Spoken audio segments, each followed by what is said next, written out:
বুখারীর বর্ণনা, সাইয়েদনা আদম আলাইহিস সালামকে বানানোর পরে আল্লাহ 60 হাত লম্বা বানালেন। কয় হাত? জোরে বলেন, আরো জোরে। 60 হাত লম্বা। এরপরে ওনার ঔরসে পৃথিবীতে যত নারী আসবে, পুরুষ আসবে রূহের জগতে, সবগুলো রূহকে বসিয়ে দিলেন বৈঠকে। সুবহানাল্লাহ। বিশাল কনফারেন্স রুম। আমরাও ছিলাম না? আমাদের রূহটাও ছিল। সাইয়েদনা আদম বললেন, আল্লাহ এরা কারা? আল্লাহ বললেন, আদম এগুলো সব তোমার সন্তান। সাইয়েদনা আদম অবাক দৃষ্টিতে, অপলক নয়নে নিজের সন্তানদের রূহগুলো দেখতেছিলেন। দেখতে দেখতে হঠাৎ একটা রূহকে ভালো লেগে গেল। বললেন, আল্লাহ এটা কার রূহ?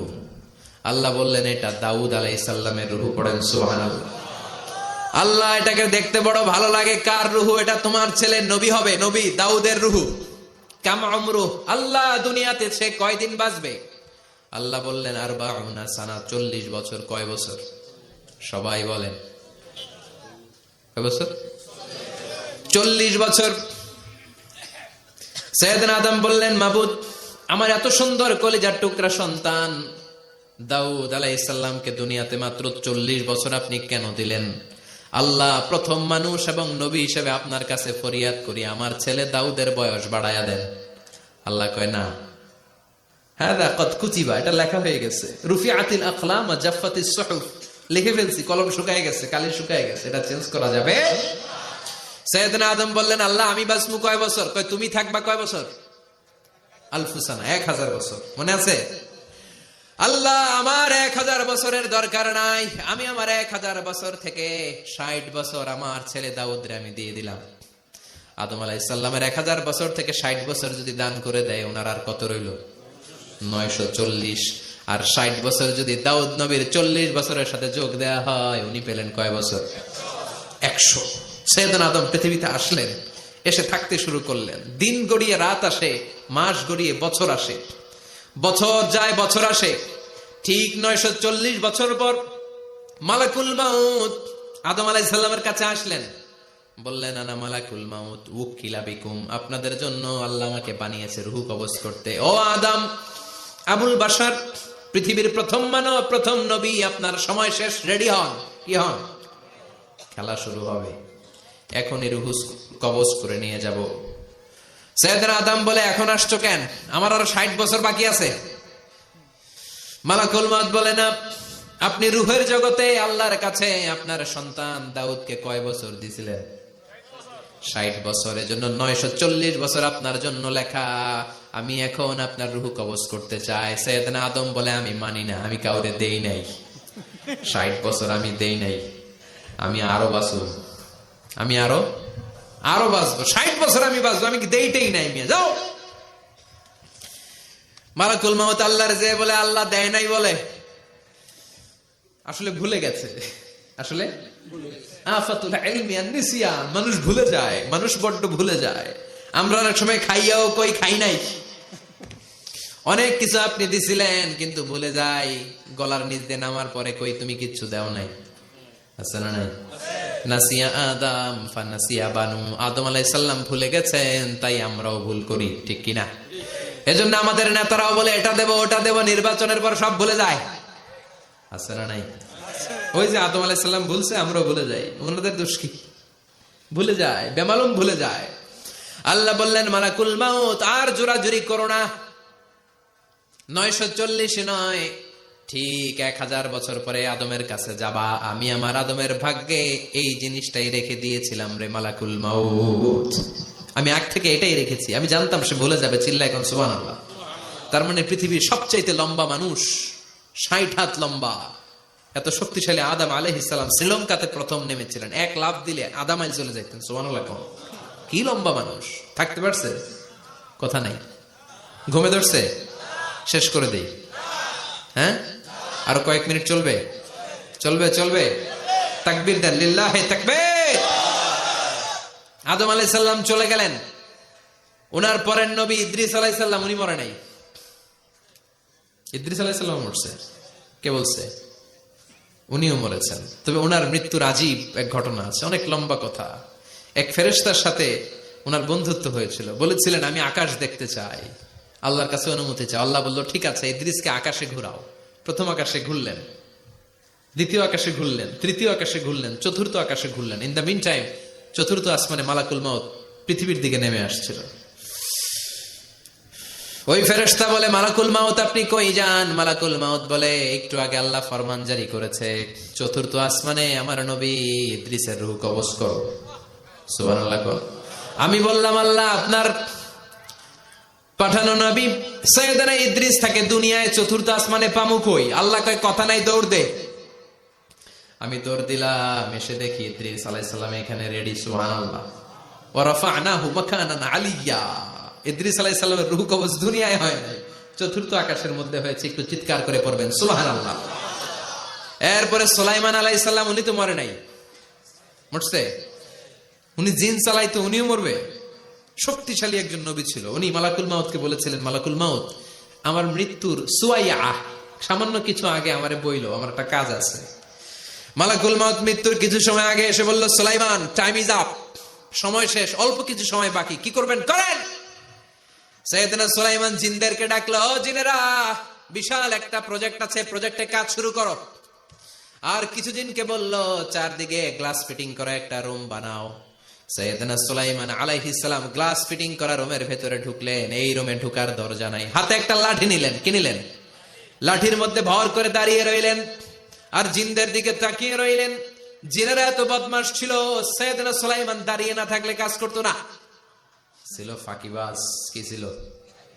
দাঁড়ায় না থাকলে আজও লোকজন কাজ করতে চায় না, ঠিক কিনা? মালিক দাঁড়ায় থাকলে ঠিকই কাজ হয়ে যায়। সুলাইমান আলাইহিস সালাম লাঠির মধ্যে ভর দিয়ে দাঁড়িয়ে রইলেন আর বললেন, কাজ করো। জিনেরাও কাজ শুরু করলো। ওদিকে মালাকুল মাউত এসে বলে, ও সুলাইমান সময় তো শেষ। সুলাইমান বলে, সমস্যা নাই, রূহ কবজ করেন। উনি লাঠির মধ্যে ভর দিয়ে দাঁড়িয়ে রইলেন। গ্লাস ফিটিং করা রুমের ভিতরে কোরআন সাক্ষী। মালাকুল মাউত ওইভাবে লাঠিতে ভর দেওয়া অবস্থায়, দাঁড়ানো অবস্থায় সাইয়েদনা সুলাইমান আলাইহিস সালামের রূহ কবজ করে নিলেন। উনি এমন ভাবে দাঁড়িয়েছেন, রূহ চলে গেল, লাশ হয়ে দাঁড়িয়ে রইলেন। লাঠির মধ্যে দাঁড়িয়ে আছেন, জমিনের মধ্যে লুটিয়ে পড়ে নাই। সুবহানাল্লাহ। জিনগুলো দূর থেকে ভাবলো, বস তো দাঁড়ায় আছে। কে দাঁড়ায় আছে? জিনেরা মনে করছে বস দাঁড়ায় আছে, কাজ করতে হবে। করতে করতে পুরা প্রজেক্টের কাজ শেষ। ইন দ্য মিন টাইম ঝিঝি পোকা, উই পোকা, যেই পোকা কাঠ খেয়ে ফেলে, এই কাঠ খাওয়ার পোকা সুলাইমান আলাইহিস সালাম লাঠির ভেতরে ঢুকে লাঠিও খেয়ে ফেলেছে। সাইয়েদনা সুলাইমান আলাইহিস সালাম ধপাস করে জমিনে পড়েছে।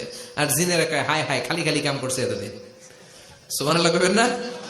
সুলাইমান আলাইহিস সালাম বাঁচতে পারে নাই, চলে গেলেন। মুসা আলাইহিস সালাম মরছে? উনি মরবে কেন? উনি তো খালি মারে। মরছে? এক থাপ্পড়ে ফেরাউনের বাবুর্চি নাই। মুখের আগে হাত চলতো কয়েকজন, এর মধ্যে মুসা আলাইহিস সালাম আছে না নাই? মালাকুল মাউত মানুষের আকৃতিতে অনুমতি না নিয়ে ঘরের ভেতরে ঢুকে গেল। ঢুকে বলে, আনা মালাকুল মাউত, আমি মৃত্যুর ফেরেশতা। তো কি চাও? জিতু আন আকবাদা রূহাক, আপনার রূহ কবজ করতে আসছি। কিন্তু মুসা আলাইহিস সালাম দেখতেছেন দিব্যি একজন মানুষ, কি দেখে? আবার সালাম দেয় নাই, অনুমতি নিয়েও ঢুকে নাই। অমিয়া, অনুমতি নিয়ে ঘরে ঢোকার দরকার আছে না নাই? মুসা আলাইহিস সালামের মেজাজ বড় গরম। উনি বললেন, কি করবি? কয়, আপনারে মারমু। কয়, এদিকে আয়। মালাকুল মাউত মনে মনে ভাবে, এতদিন সব মানুষগুলো আমারে দেখলে দিত দৌড়, আজকে মনে হয় আমারে দিতে হবে দৌড়। এক পা গায়ে, দুই পা পেছায়, সাহস করে সামনে গেলেন। আবার মুসা আলাইহিস সালাম দিলেন এরকম থাপ্পড়। ফাসাক্কাহু ফাফাকু আইনা, বুখারীর বর্ণনা, এক থাপ্পড়ে চোখ নাই। ঠিকই মালাকুল মাউত দৌড়, এক দৌড়ে আল্লাহর কাছে। আল্লাহ বললেন, রাখো। এটা মুসা আলাইহিস সালাম, তার মেজাজ বড্ড গরম, আমাকে কথা বলতে হবে। আল্লাহ বললেন, মুসা, বুখারীর বর্ণনা, গরুর পিঠের উপর হাত রেখে দাও। রাখা হলো। তোমার হাতের নিচে গরুর যত পশম, প্রত্যেক পশমের বিনিময়ে এক এক বছর করে হায়াত বাড়িয়ে দিলাম। মুসা আলাইহিস সালাম অনেক চালাক নবী। উনি বললেন, আল্লাহ, আমার হাতের নিচে যদি গরুর 2000 পশম থাকে, তার মানে 2000 বছর হায়াত বাড়িয়ে দিলেন। কিন্তু এক্সট্রা হায়াত যখন শেষ হয়ে যাবে, এরপরে কি হবে? আগে ওইটা বলেন। আল্লাহ বললেন, সুম্মাল মাউত, তারপরে তো মুসা মরতেই হবে, আসতেই হবে। সাইয়েদনা মুসা আলাইহিস সালাম বললেন, ফাল আনা, তাহলে আর দেরির দরকার নাই, এখনই আমি আপনার কাছে চলে যেতে চাই। মালাকুল মাউত মুসা আলাইহিস সালামের রূহ নিয়ে উড়াল দিলেন। সুবহানাল্লাহ। বাঁচতে পারছে? বিশ্বনবী মরে নাই, উনি ইন্তেকাল করেছেন। চিল্লা এখন ঠিক কিনা? ইন্তেকালের আগে বিশ্বনবী প্রচন্ড অসুস্থ হলেন। মা আয়েশারে ডেকে বললেন, আয়েশা, মনে হয় আমি বাঁচবো না। ওই যে খায়বার বিজয়ের দিন, খায়বার দুর্গ বিজয় করার পরে এক ইহুদি মহিলা আমার দাওয়াত দিয়েছিল। ওই দাওয়াত খেতে যাওয়ার পরে গোশতের মধ্যে বিষ মাখানো হয়েছিল রে আয়েশা। ওই বিষ মাখানো খাসির গোশত খেয়ে যে ব্যথা আমার পেটে উঠেছিল, আজ আবার সেই ব্যথা উঠেছে। বিশ্ব নবী ওই বিষ খাওয়ানো গোশতের কারণে ইন্তেকাল করেছেন। তার মানে বিশ্ব নবী শাহীদ। জামা আল্লাহু বাইনা নবুওয়া ওয়া শাহাদা। আল্লাহ বিশ্ব নবীকে শুধু নবী বানায় নাই, শহীদ হিসেবে কবুল করেছে। সুবহানাল্লাহ কবেন না? প্রচন্ড অসুস্থ, উনি ছাড়া মসজিদে নববীতে কেউ ইমামতি করার সাহস পায় না। বিশ্বনবী বললেন, আবু বকর তুমি যাও। আবু বকরও যায় না। বিশ্বনবী বললেন, পানি আনো। বিশ্বনবী পানি দিয়ে ওযু করলেন। ওযু করে কয়েকজন সাহাবীকে ধরে উঠতে চাইলেন, আবার ধপাস করে বেহুশ হয়ে পড়ে যায়।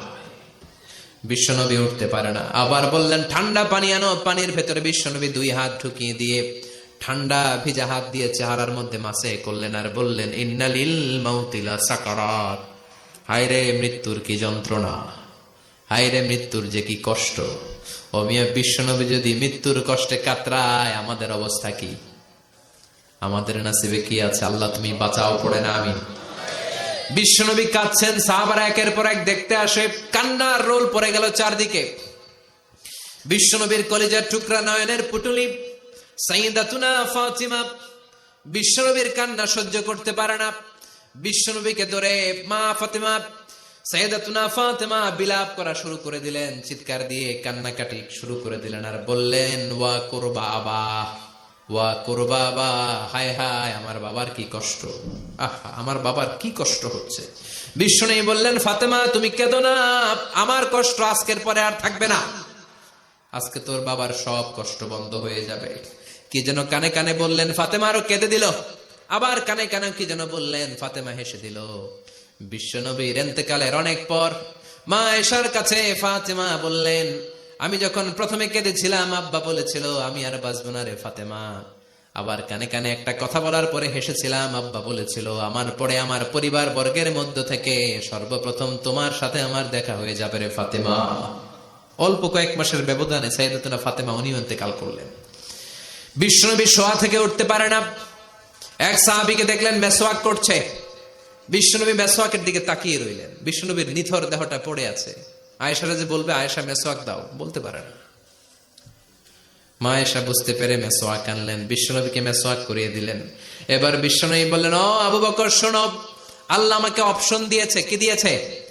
আল্লাহ বলেছে, নবী আজীবন থাকতে চাইলে থাকেন, আর আসতে চাইলে চলে আসেন।